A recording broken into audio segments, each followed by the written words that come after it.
Channel. എല്ലാവരും സുഖമായിട്ടും സേഫായിട്ടിരിക്കണമെന്ന് വിശ്വസിക്കുന്നു. എൻ്റെ ഒരു സൺഡേ വ്ളോഗിലേക്ക് എല്ലാവർക്കും സ്വാഗതം. നമ്മൾ കുറേ നാളായി ഒരു ലോങ് വീഡിയോ ചെയ്തിട്ട്, ഒരു ഷോർട്ട് വീഡിയോ ക്രിയേറ്റ് ചെയ്യുന്ന പോലെ അത്ര ഈസി അല്ല ഒരു ലോങ് വീഡിയോ ക്രിയേറ്റ് ചെയ്യുന്നത്.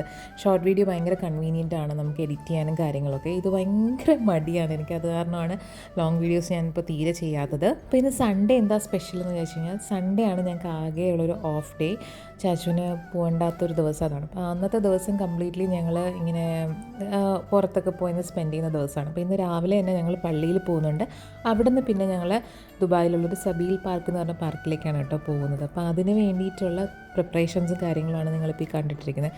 ഫുഡൊക്കെ പുറത്തുനിന്ന് കഴിക്കാതെ ഞങ്ങൾ പൊതിച്ചോറ് ഉണ്ടാക്കിക്കൊണ്ട് പോകാമെന്ന് കരുതിയിട്ട് അതിനുള്ള പരിപാടിയാണ് ഈ രാവിലെ ചെയ്ത് കൂട്ടിക്കൊണ്ടിരിക്കുന്നത്. രാവിലെ 7 മണിക്ക് വീട്ടിൽ നിന്ന് ഇറങ്ങണം എന്ന് കരുതിയിരുന്ന ഞങ്ങൾ 8:30 കഴിഞ്ഞപ്പോഴാണ് കേട്ടോ വീട്ടിൽ നിന്ന് ഇറങ്ങിയിട്ടുണ്ടായിരുന്നത്. അപ്പോൾ ഇതൊക്കെയായിരുന്നു കേട്ടോ ഞങ്ങൾ പൊതിച്ചോറിൽ ഇൻക്ലൂഡ് ചെയ്തിട്ടുണ്ടായിരുന്നത്. വളരെ ചെറിയ ഒരു പൊതിച്ചോറ്, മിനിമൽ കറികളൊക്കെ വെച്ചിട്ട് അങ്ങനെ ഒരു പൊതിച്ചോറൊക്കെ പൊതിഞ്ഞെടുത്തു.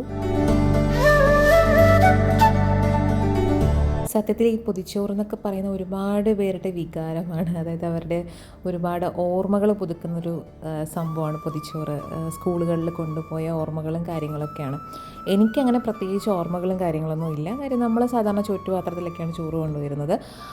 അതുകൊണ്ട് ഈ പൊതിച്ചോറിൻ്റെ ഒരു നൊസ്റ്റാൾജിയൊന്നും ഇല്ല. പക്ഷേ സ്റ്റിൽ എനിക്ക് പൊതിച്ചോറ് ഭയങ്കര ഇഷ്ടമാണ്. ഈ വാഴയിലൊക്കെ വാട്ടി അതിൽ ചോറ് പൊതിഞ്ഞെടുക്കുമ്പോൾ ഉണ്ടാകുന്നൊരു മണം ഉണ്ടല്ലോ, അതൊരു എന്താ പറയുക, ഒരു ഡിവൈൻ സ്മെല്ല് പോലെ എനിക്ക് പലപ്പോഴും ഫീൽ ചെയ്യാറുണ്ട്. അതുകൊണ്ട് എനിക്ക് പൊതിച്ചോറ് പേഴ്സണലി ഭയങ്കര ഇഷ്ടമാണ് കേട്ടോ. ഞങ്ങളിപ്പോൾ ഈ നടന്നിട്ടിരിക്കുന്ന ഭാഗം വന്നിട്ട് ദുബായ് ഷാർജ ബോർഡറാണ് കേട്ടോ. ഞങ്ങൾ താമസിക്കുന്നത് ഷാർജ അൽനാദ ഭാഗത്തായിട്ടാണ്.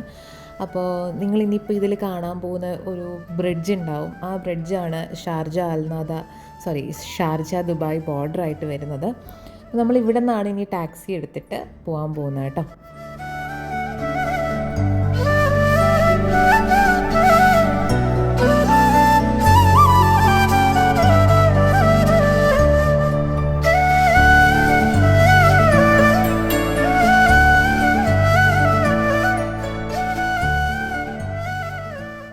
നാട്ടിൽ നിന്നൊക്കെ മാറി ഇതുപോലൊരിടത്ത് വന്ന് നിൽക്കുമ്പോൾ നമ്മൾ ശരിക്കും നമ്മുടെ നാട് നല്ല രീതിയിൽ തന്നെ മിസ് ചെയ്യും. പക്ഷെ അതൊക്കെ ഒരു പരിധി വരെ നമുക്ക് മാറിക്കിട്ടുന്നത് ഇതുപോലെ പള്ളികളിലൊക്കെ പോകുമ്പോഴാണ് കേട്ടോ. ഇവിടുത്തെ പള്ളികളൊക്കെ ഏകദേശം നമ്മുടെ നാട്ടിലെ പോലെ തന്നെയാണ്. പള്ളിയുടെ ചുറ്റുപാടും ഇൻഫ്രാസ്ട്രക്ചറും അങ്ങനെയുള്ള എല്ലാ കാര്യങ്ങളും നമുക്ക് നാട്ടിലെ പോലെ തന്നെ ഫീൽ ചെയ്യും. പിന്നെ മാത്രമല്ല, ഇവിടെ കൂടുതലും മലയാളികളാണ് വരുന്നത്. അത് കാരണം തന്നെ നമുക്ക് കൂടുതലും നാട്ടിലെ ഒരു പള്ളിയിൽ ചെന്നൊരു ഫീൽ തന്നെ കിട്ടത്തുള്ളൂ. അപ്പോൾ അത് കാരണം എനിക്കിവിടെ വരാൻ ഭയങ്കര ഇഷ്ടമാണ് കേട്ടോ. നമുക്ക് പെട്ടെന്നെന്തോ നമുക്ക് നമ്മുടെ നാട്ടിലെത്തിയ പോലൊരു ഫീൽ കിട്ടുന്ന കാരണം സൺഡേസ് ഇവിടെ സ്പെൻഡ് ചെയ്യാൻ എനിക്ക് ഭയങ്കര ഇഷ്ടമാണ്. അപ്പോൾ ഇന്ന് ഞങ്ങൾ പതിവ് പോലെ പള്ളിയിൽ വന്നപ്പോൾ അവിടെ സൺഡേ ക്ലാസ് സ്റ്റാർട്ട് ചെയ്യുന്നതിൻ്റെ പരിപാടികളൊക്കെ നടക്കുമായിരുന്നു. ഇവക്കുട്ടീനെ ഇതുവരെ ഞങ്ങൾ സൺഡേ ക്ലാസ്സിനൊന്നും ജോയിൻ ചെയ്യിപ്പിച്ചിട്ടില്ലായിരുന്നു. അപ്പോൾ കരുതി ഇത്തവണ ഇവിടെ നിന്ന് തന്നെ സ്റ്റാർട്ട് ചെയ്യാമെന്ന് കരുതിയിട്ട് ഇവിടെ ജോയിൻ ചെയ്യിപ്പിച്ചു. ഒരുപാട് കുട്ടികളായിരുന്നു. എനിക്ക് സത്യത്തിൽ ഭയങ്കര അത്ഭുതമായിട്ടാണ് ഫീൽ ചെയ്തത്. കാര്യം നമ്മുടെ നാട്ടിലെ പള്ളിയിൽ ഇത്രയും അധികം കുട്ടികളൊന്നും ഉണ്ടാവില്ല സൺഡേ ക്ലാസ്സിനൊന്നും. ഇവിടെ വന്നപ്പോൾ എൻ്റെ ദൈവമേ എന്തോരം കുട്ടികളാണ്. അത് കണ്ടപ്പോഴത്തേക്കും ഭയങ്കര കൗതുകമായിരുന്നു എനിക്ക് തോന്നിയിട്ടുണ്ടായിരുന്നത്. അങ്ങനെ അതൊക്കെ കഴിഞ്ഞിട്ട് ഞങ്ങൾ കുറച്ചധികം നേരം അവിടെ സ്പെൻഡ് ചെയ്തു. അവിടെ നിന്ന് ഒരു കോഫിയൊക്കെ കുടിച്ചു. എന്നിട്ട് ഞങ്ങൾ പതിയെ അവിടെ നിന്ന് ടാക്സി എടുത്തിട്ട് നേരെ പോയിട്ടുണ്ടായിരുന്നു സബീൽ പാർക്കിലേക്കായിരുന്നു.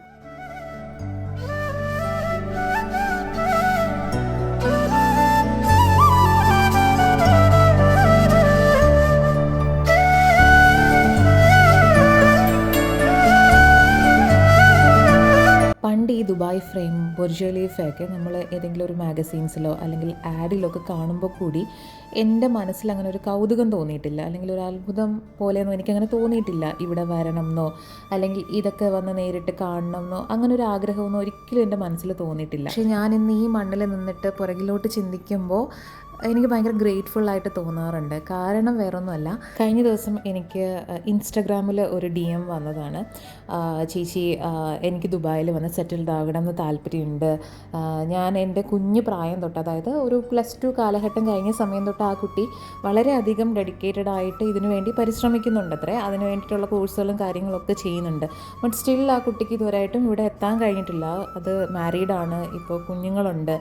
എന്നിട്ടും ഞങ്ങൾക്ക് ഇവിടെ എത്തിപ്പെടാൻ പറ്റില്ല. ഇപ്പോൾ ലാസ്റ്റായിട്ട് അവർ അതിന് വേണ്ടിയിട്ട് ട്രൈ ചെയ്തിട്ടിരിക്കുകയാണ് ദുബായിൽ വന്ന് സെറ്റിൽഡ് ആകാൻ. ശരിക്കും ആ മെസ്സേജ് കണ്ടപ്പോഴത്തേക്കും ഞാൻ പെട്ടെന്ന് റിയലൈസ് ചെയ്തത് ഞാൻ എത്ര ലക്കിയാണ്. കാര്യം ഇതുപോലെ ഒരു കൂട്ടം ആൾക്കാർ ഇപ്പോഴും ഇവിടെ വന്ന് സെറ്റിൽഡ് ആകണം എന്ന് ആത്മാർത്ഥമായിട്ട് ആഗ്രഹിക്കുന്ന സ്ഥാനത്ത് ഞാനിവിടെ വളരെ യാദർശികമായിട്ട് എത്തുന്നു. ഇവിടുത്തെ ലൈഫൊക്കെ എക്സ്പീരിയൻസ് ചെയ്യുന്നു, പല പല കാഴ്ചകൾ കാണാൻ എനിക്ക് സാധിക്കുന്നു. സത്യത്തിൽ ഭയങ്കര ഗ്രേറ്റ്ഫുള്ളാണ്. കാര്യം ഇപ്പോൾ എനിക്ക് പുറകിലോട്ട് ചിന്തിക്കുമ്പോൾ എത്ര പേരാലേ ഇതുപോലത്തെ ജീവിതം ആഗ്രഹിക്കുന്നത്. അവർക്കൊന്നും കിട്ടാത്തൊരു ഭാഗ്യമാണ് എനിക്ക് കിട്ടിയിട്ടുള്ളത്. സത്യത്തിൽ ഐ ഫീൽ സോ ഗ്രേറ്റ്ഫുൾ. അതെനിക്ക് ഇപ്പോൾ പറയണം തോന്നി, അതാണ് ഞാനിപ്പോൾ പറഞ്ഞത്. സംസാരിച്ച് നമ്മൾ സബ്ജക്റ്റിൽ നിന്നൊക്കെ ഒരുപാട് ഡീവിയേറ്റ് ചെയ്ത് പോയി.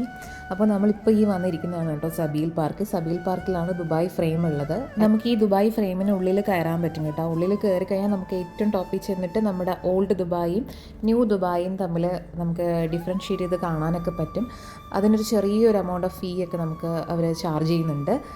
അപ്പോൾ നമ്മൾ അങ്ങോട്ടൊന്നും പോകുന്നില്ല. നമ്മൾ ഈ ഹോൾ ഡേ ഇവക്കുട്ടിയായിട്ട് ഇങ്ങനെ പാർക്കിൽ സ്പെൻഡ് ചെയ്യാമെന്ന് കരുതിയിട്ടാണ് വന്നത്. ഇവക്കുട്ടി ഇപ്പോൾ കരയുന്നത് എന്തിനാണെന്ന് വെച്ച് കഴിഞ്ഞാൽ പൊതിച്ചോറ് തുറന്നപ്പോഴത്തേക്കും അതിനകത്ത് നല്ല രീതിയിൽ ബീട്രൂട്ടും മീൻ വറുത്തതും കൂടി ഇങ്ങനെ മിക്സ് ആയിരിക്കുന്നത് കണ്ടിട്ടാണ് അവൻ കരയുന്നത് കേട്ടോ. പിന്നെ എന്തൊക്കെയോ പറഞ്ഞിട്ട് നമ്മൾ ചോറ് കൊടുക്കുകയാണ്. ഇവിടെ ഈ വിൻ്റർ സീസണിലാണ് ഏറ്റവും കൂടുതൽ ആൾക്കാർ ക്യാമ്പിങ്ങിനായിട്ടൊക്കെ ഈ മോർണിംഗ് ടൈം സ്പെൻഡ് ചെയ്യാനായിട്ട് പാർക്കുകളിലൊക്കെ വരുന്നത്. ഇപ്പോൾ ഈ സബീൽ പാർക്കിലായാലും ഞങ്ങൾ ചെന്ന സമയത്തേക്കാട്ടിലും ഒരുപാട് ആൾക്കാർ, ഒരുപാട് ഫാമിലീസാണ് പിന്നീട് ക്യാമ്പിങ്ങിനായിട്ട് വന്നത്. ലൈക്ക് ബാർബിക്യൂ ഒക്കെ ചെയ്തിട്ട് ഒരു ഹോൾ ഡേ അവരവിടെ സ്പെൻഡ് ചെയ്യും.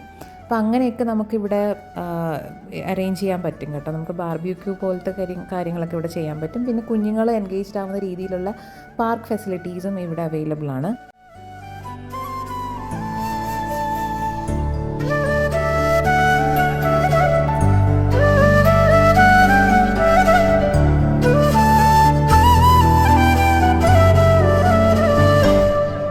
ഇവിടെ വളരുന്ന കുട്ടികളുടെ ഒരു മെയിൻ പ്രശ്നമാണ് ഇവർ ഒരു ഹോൾ ഡേ റൂമിൽ ഇങ്ങനെ ഇരുന്ന് എന്താ പറയുക, ഒരു പ്രഷർ കുക്കറിലിരിക്കുന്ന ഒരു ഫീലാണ്. അപ്പോൾ അവർക്ക് വൺസ് ഇൻ എ വൈലെങ്കിലും ഇങ്ങനെ ഇതുപോലെ പാർക്കിലൊക്കെ കൊണ്ടുപോയില്ലെങ്കിൽ ആകെ ഒരു ഫ്രസ്ട്രേഷനാണ് കേട്ടോ. അങ്ങനെ ഞങ്ങൾ ഇതേ സബീൽ പാർക്കിൽ നിന്ന് ഈവനിങ് ഒക്കെ ആയപ്പോഴത്തേക്കും പതിയെ ഇറങ്ങിയിട്ടുണ്ട്. എന്നിട്ട് മെട്രോയിൽ വന്നു. ദുബായിലെ ഏത് മെട്രോ സ്റ്റേഷനിൽ ചെന്നാലും നിങ്ങൾക്ക് കാണാൻ പറ്റുന്ന ഒരു സംഭവമാണ് കേട്ടോ ഈ ഫ്രഷ്ലി സ്ക്യൂസ്ഡ് ആയിട്ടുള്ള ഓറഞ്ച് ജ്യൂസ് കിട്ടുന്ന ഒരു സിസ്റ്റം. ഇതിൽ നമ്മൾ കോയിൻസ് ഇട്ട് കൊടുക്കുവാണെങ്കിൽ അതിൽ കുറച്ച് ഇൻസ്ട്രക്ഷൻസ് അവർ പ്രൊവൈഡ് ചെയ്യും. അതുപോലെ ചെയ്യുമ്പോൾ നമുക്കിത് ഇതുപോലെ ജ്യൂസ് അവർ പ്രൊവൈഡ് ചെയ്യും. ഇത് വിത്തൗട്ട് ഷുഗറാണ് കേട്ടോ. ആകെ നമുക്ക് അവർ പ്രൊവൈഡ് ചെയ്യുന്നത് ഒരു സോൾട്ടിൻ്റെ ഇതാണ്. പക്ഷെ അത് നിങ്ങൾക്ക് വേണമെങ്കിൽ സോൾട്ട് ഇട്ടിട്ട് കുടിക്കാം. അല്ലെങ്കിൽ ഇതുപോലെ ഇങ്ങനെ ഫ്രഷായിട്ട് വിത്തൗട്ട് ഷുഗർ നമുക്ക് കിട്ടും. ഭയങ്കര റിഫ്രഷ്മെൻ്റ് ആണ് കേട്ടോ. നമ്മൾ തളർന്നൊക്കെ വരുമ്പോൾ ഇത് കുടിക്കാൻ നല്ല സുഖമാണ്. അപ്പോൾ ഈ ഒരു ബ്യൂട്ടിഫുൾ ഡേ ഞങ്ങളിവിടെ വൈൻഡപ്പ് ചെയ്യാണ്. ഇതുപോലുള്ള കൂടുതൽ വീഡിയോസിന് വേണ്ടി ഈ ചാനലും സബ്സ്ക്രൈബ് ചെയ്ത് സപ്പോർട്ട് ചെയ്യുക. മറ്റൊരു വീഡിയോ ആയിട്ട് വീണ്ടും കാണാം. അതുവരെ ബൈ.